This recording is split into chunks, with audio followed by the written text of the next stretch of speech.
And welcome back to my channel. और आज से हम शुरू कर रहे हैं बिकमिंग सुपरनैचुरल की सीरीज, जिसमें फर्स्ट चैप्टर है एक केस स्टडी से स्टार्ट होता है, opening the door to the supernatural. ये पूरी बुक ही इसी पर बेस्ड है, बिकमिंग सुपरनैचुरल।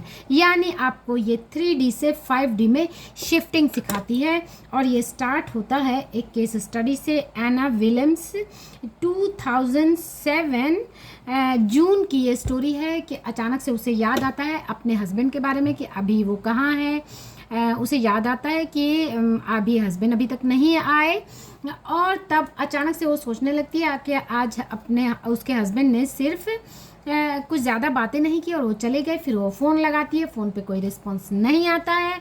फिर वो डोर नॉक कोई करता है, और जब वो डोर खोलती है तो वो देखती है सामने में कुछ पुलिस ऑफिसर्स हैं जो उससे इंक्वायरी करते हैं उसके हस्बैंड के बारे में। और वो बताती है कि yes he is my husband. तो वो पुलिस ऑफिसर्स बताते हैं कि उसके हस्बैंड ने सुसाइड कर लिया किसी बिल्डिंग से कूद करके। उनके ऊपर कुछ फाइनेंशियल प्रेशर था जिसको वो झेल नहीं पा रहे थे, और उस पर उन्होंने सुसाइड कर लिया। उसके बाद से एना पर एक इमोशनल प्रेशर आ जाता है, वो उसके लिए खुद को जिम्मेदार मानने लगती है। फिर चूंकि घर की जिम्मेदारी उसके ऊपर आ जाती है, वो उसे संभाल नहीं पाती है, तो उसके ऊपर एक चौतरफा प्रेशर बन जाता है, इमोशनल, फिजिकल, मेंटल के, जिसको वो कोप अप नहीं कर पाती है। एंड नेक्स्ट पैरा है how stress hormone takes over. किस तरह से स्ट्रेस हार्मोन आपके ऊपर हावी हो जाता है, इसके बारे में ऑथर लिखते हैं कि living in stress is living in survival. क्योंकि जब आप स्ट्रेस में होते हैं, इट्स जस्ट लाइक कि ये आपकी बॉडी है, इसकी एक सर्टेन अमाउंट ऑफ एनर्जी है। अब इधर से एक इमोशनल प्रेशर आ गया कि उसके लिए मैं जिम्मेदार हूँ, मैं उसे बचा सकती थी। फाइनेंशियल प्रेशर आ गया कि अब घर का खर्चा कैसे चलेगा, बच्चों की जिम्मेदारी कैसे चलेगी। एक जिसे कहते हैं होल यहाँ बन गया। फिजिकली भी इंसान डिग्रेड होने लगता है, क्योंकि उसकी सारी एनर्जी स्ट्रेस को कोप अप करने में कंज्यूम होने लगती है। तो जिसे कहते हैं कि यहाँ कहीं छेद हो जाते हैं, जिससे वो एनर्जी पूरी तरह से सक होने लगती है और बॉडी की एनर्जी धीरे धीरे डाउन होने लगती है। उसका असर क्या होता है आगे देखते हैं। A primitive nervous system called sympathetic nervous system turns on and body mobilizes an enormous amount of energy in response to the stressor। यानी sympathetic nervous system activate हो जाता है जब आप stress में होते हैं। आपको it's just like facing a danger। The immune system initially dials up and then dials down as adrenaline and cortisol flood the muscle and provide a rush of energy to either escape or fend off the stressor। यानी कि too much of rush बढ़ जाता है body में adrenaline and cortisol का, जो कि stress hormone है, to cope up with this stressor. इससे आप नॉर्मली हर इंसान फेस करता है इस बात को कि जब आप स्ट्रेस में होते हैं ब्लड प्रेशर बढ़ जाएगा, आपकी हार्ट रेट बढ़ जाती है एंड रेस्पिरेटरी रेट बढ़ जाते हैं। ये सारी चीज़ें क्योंकि उस स्ट्रेस से खुद को बाहर निकालने के लिए जब आप स्ट्रेस में होते हैं तो अनकंफर्टेबल होते हैं। एंड जब आप स्ट्रेस में होते हैं तो टाइम एंड बॉडी टाइम से आप यानी कि एस्केप करने लगते हैं। यानी कि ये जो सिचुएशन आप फेस करने लगते हैं उससे आप एस्केप करना चाहते हैं, भागना चाहते हैं। तो उस वक्त आपका पूरा फोकस हो जाता है टू चेंज दिस सर्कमस्टांसेस, और आपका फोकस अपनी बॉडी से, जिसे कहते हैं माइंड बॉडी का कनेक्शन, वीक होने लगता है। एंड इस सिचुएशन में अब आगे ऑथर लिखते हैं कि ये सारी चीज़ों से फेस करते करते लगातार 2008 मार्च 21 को वो पाती है बेड पर, जो उसे पैरालिसिस हो जाता है एंड न्यूराइटिस वो डिटेक्ट होता है, यानी inflammation of the neurons and etcetera. कई तरह की डिजीजेज उसे होने लगती है। फाइनली कैंसर भी उसे डिटेक्ट हो जाता है। एंड तब वो चीज़ों को एनालाइज करने लगती है कि ये सारी चीज़ें क्यों हो रही हैं। Auto immune disease called erosion lichen प्लानस, यानी कि उसे डिफरेंट टाइप ऑफ डिजीजेस हो जाती हैं, डिटेक्ट हो जाती हैं। एंड एनास टर्निंग पॉइंट, अब वो जब सिचुएशन को एनालाइज करने लगती है तब उसकी लाइफ में एक टर्निंग पॉइंट आता है जो आगे, और साइंस कहता है Science tells us that such chronic long-term stress pushes the genetic button that creates disease. यानी डिजीज़ के जो जीन हैं वो टर्न ऑन हो जाते हैं जब आप लॉन्ग टर्म तक स्ट्रेस को फेस करते हैं. एना की लाइफ में टर्निंग पॉइंट आता है जब वो the choice to change became Ana's quest. First decided to stop the all the treatments and medications.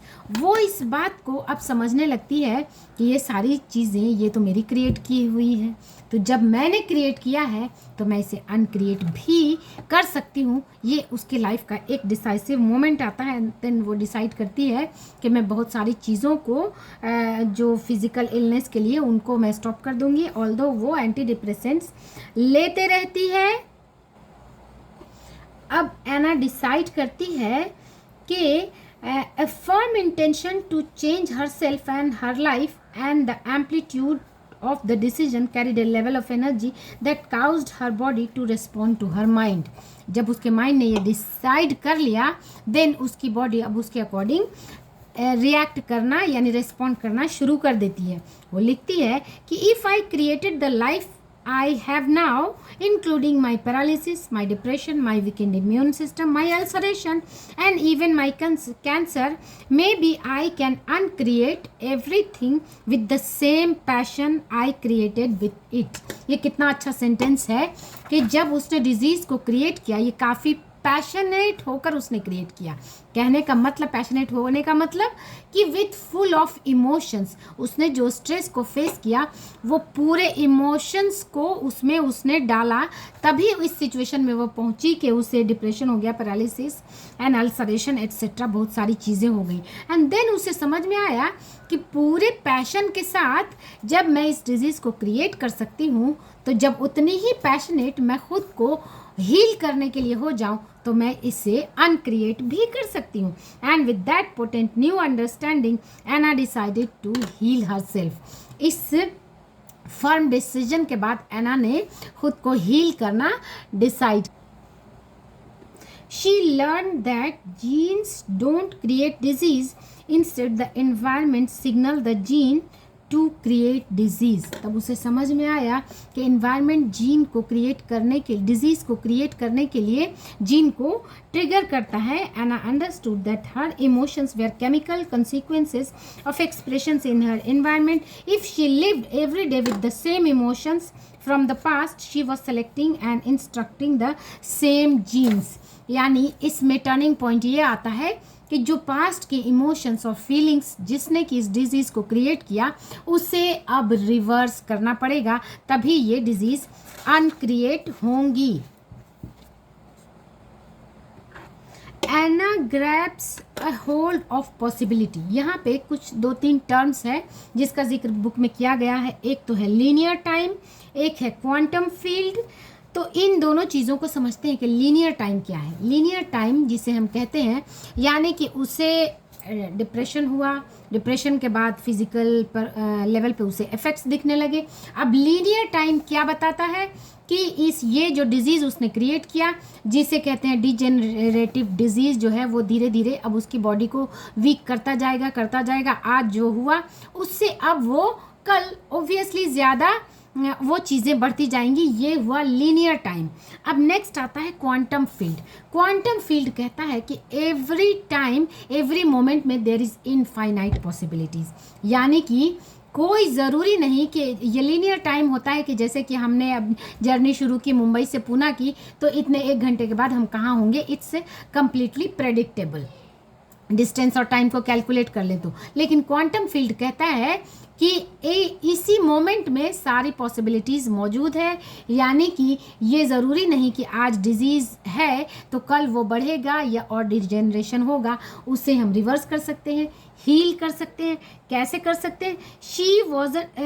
She felt so elevated that she was no longer connected to her past. इसमें सबसे important term आता है कि आपको अगर linear time से quantum field की तरफ बढ़ना होगा, यानी 3D से 5D की तरफ बढ़ना होगा, तो वो जो पास्ट है उससे अपना कनेक्शन तोड़ना होगा। यानी कि जो हर दिन हम उठते हैं, आपने देखा गौर किया होगा, हर दिन हम उठते हैं same choices, same emotion, same feelings, same thoughts के साथ उठते हैं, तो फिर वही चीज़ें रिपीट होती हैं जो कल था, एंड कोई बदलाव नहीं आता है। इसीलिए सालों साल तक जो कहा जाता है कि किसी को ब्लड प्रेशर हो गया तो उसकी दवाई ज़िंदगी भर खानी पड़ती है, किसी को डायबिटिक हो गया, कोई डायबिटिक है, ज़िंदगी भर उसकी दवाइयाँ खानी पड़ती है, किसी को कुछ भी हो गया, तो उसका रीज़न यही है कि हमारी सोच, हमारे इमोशंस, हमारे थॉट्स वही रहते हैं जो कल थे, तो वो आज कंटिन्यू होते हैं, तो फिर वही चीज़ें फिज़िकल लेवल पे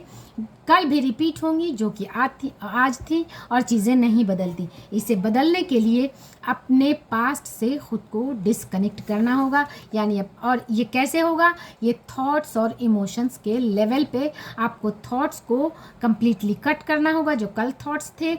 इसके बारे में मैं एक वीडियो बनाऊंगी कि किस तरह से आप रिवर्स कर सकते हैं, यानी जो थॉट्स आ रहे हैं, अगर बॉडी के लेवल पे थॉट्स आ रहे हैं कि बॉडी वीक हो रही है, हम तो डिप्रेस हो गए, अब कैसे होगा, इसे आप कंप्लीट रिवर्स करें बिना ये सोचे हुए कि आपको रियलिटी तो ऐसे दिख नहीं रही है, जो दिख रही है उसे रिवर्स करना है। कैसे? थॉट्स के लेवल पे। जब आप थॉट्स को रिवर्स करेंगे, फीलिंग्स रिवर्स होगी, बॉडी के लेवल पे भी सारी चीज़ें रिवर्स होने लगती हैं। ऐसा मैंने फील किया है, मैंने इस चीज़ को एक्सपीरियंस किया है, इस लेवल पे मैं बता रही हूँ, ये सारी चीज़ें मैंने किया है, मैंने प्रैक्टिस की है, एंड रिवर्स होता है, ये मैं कर चुकी हूँ।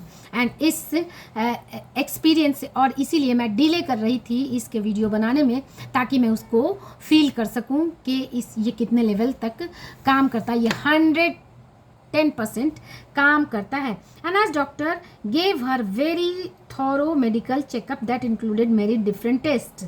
और अब उसके बारे में ये है कि Ana healed herself, so can you. जब एना खुद को हील कर सकती है, कोई भी कर सकता है। कैसे? थॉट्स को रिवर्स करके, इमोशंस को रिवर्स करके, एंड फीलिंग्स को, इमोशंस एंड फीलिंग्स थॉट्स के लेवल पे आपको बिल्कुल रिवर्स करना है, रिवर्स सोचना है, और वो जो ऑटो पायलट मोड में थॉट्स आते हैं उसको कंप्लीट डिस्कार्ड करना है। ऐसा करके देखिए, आपके लाइफ के सारे नेगेटिव चेंजेस रिवर्स हो सकते हैं, इंक्लूडिंग फिजिकल लेवल पे कोई डिजीज़ हो, कोई रिलेशन हो, फाइनेंशियल हो, बस आपको अपने थॉट्स को रिवर्स करना है, सारी चीज़ें रिवर्स हो जाएंगी। वीडियो लंबा हो गया है, मैं नेक्स्ट चैप्टर में बताऊंगी गेटिंग मिस्टिकल, यानी कि किस तरह से आप एक सुपर नेचुरल पावर, जो अपने अंदर एक एनर्जी है, वो कैसे अपने अंदर डेवलप कर सकते हैं। ये बहुत ही इम्पॉर्टेंट है, ये एक नेक्स्ट लेवल की बात है जिसे कहते हैं 3D से 5D में शिफ्टिंग, ये बताती है।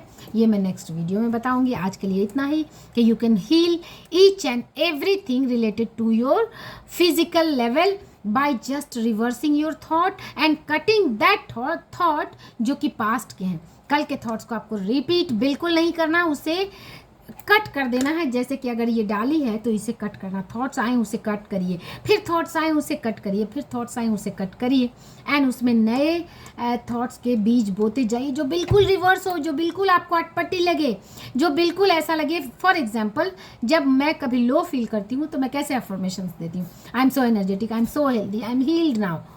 आपको नहीं, और देखेंगे आपकी ये फीलिंग्स धीरे धीरे चेंज होने लगेगी, एंड कंसिस्टेंटली जब आप इस चीज़ को प्रैक्टिस करेंगे, वो चीज़ें fake it until you make it हो जाती हैं किसी लेवल पर। हाँ, मेडिकेशंस जो लोग ले रहे हैं वो श्योर लेते रहें, लेकिन ये चीज़ें आपकी हीलिंग को कई गुना बढ़ा देंगी। सो आज के लिए इतना ही, मिलते हैं नेक्स्ट वीडियो में। Getting mystical.